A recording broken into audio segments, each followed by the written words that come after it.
Let's welcome back to the show, friend of the show and friend of mine, arguably even better friend now, Christian Gill. What's up, buddy? What's up, brother?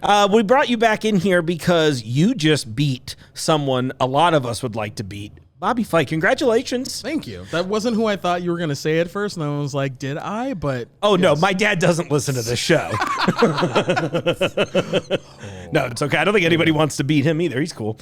So you got to tell me about the experience. Yeah. For real. Like, what was it like? Is it true that Bobby Flay is only 4'7" tall? No, actually, he's more like 5'10".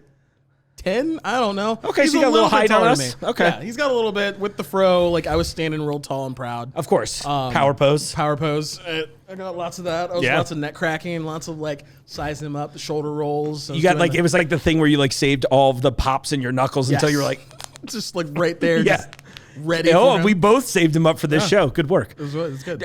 All jokes aside, and by the way, love you, Bobby Flay. I love what your daughter's up to right now too. She's doing a lot of really cool stuff. The whole Flay family is doing awesome. The Flamily, as it were. The Flay family is flaying it. Yeah, they're killing. I love it. Yeah, tell me about the experience. How was it?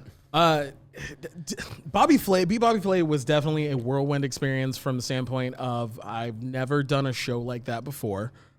Which I feel like with a lot of the Food Network shows, the formula is pretty cut and paste.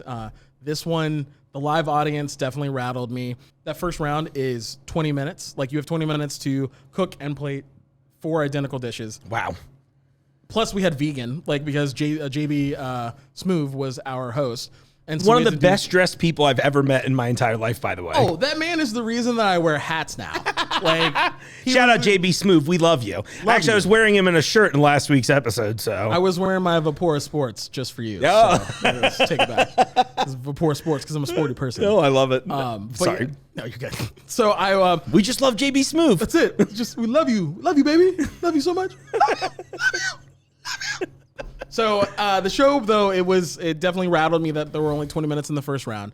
The live studio audience was crazy. They were really, really, really enthusiastic, and they were there to hype up everybody on set, which was cool.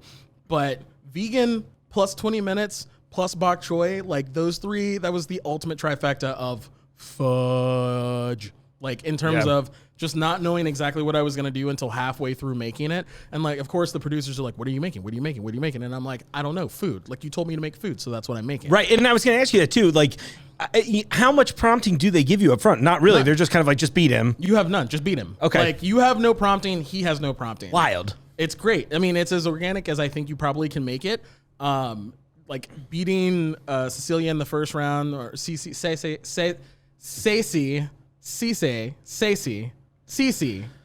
Beating Cecilia in the first round was difficult because we both had getting her name right is obviously right.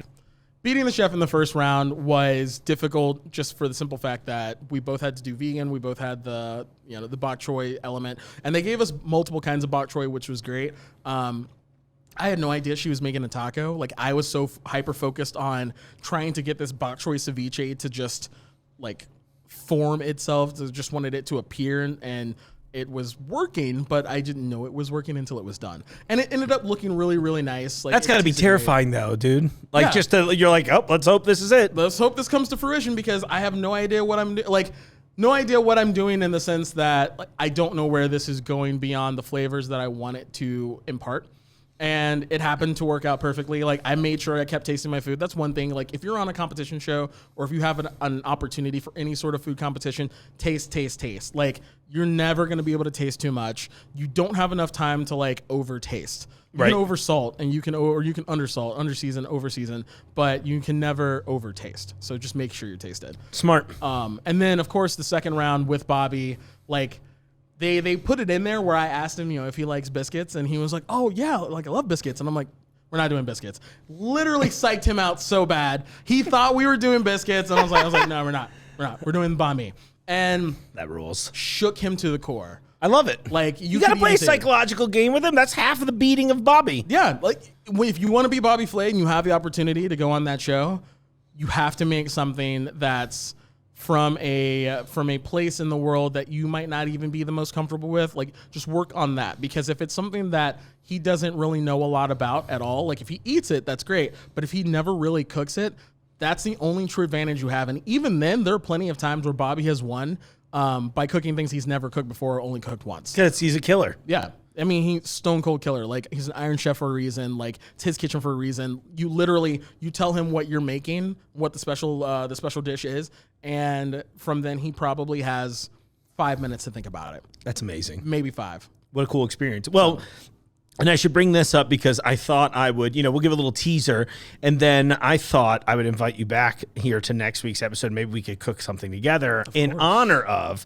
I know tonight, well, the day that we're taping this is the final episode of the Guys Grocery Games. What is it? The Summer Games. Summer Games, excuse me. I knew I was going to mess it up. No, you're good. But I was going to say, maybe I know you've done Guys Grocery Games, but maybe you'll do Mark's Market Mayhem next week and we could make a dish together. Wow.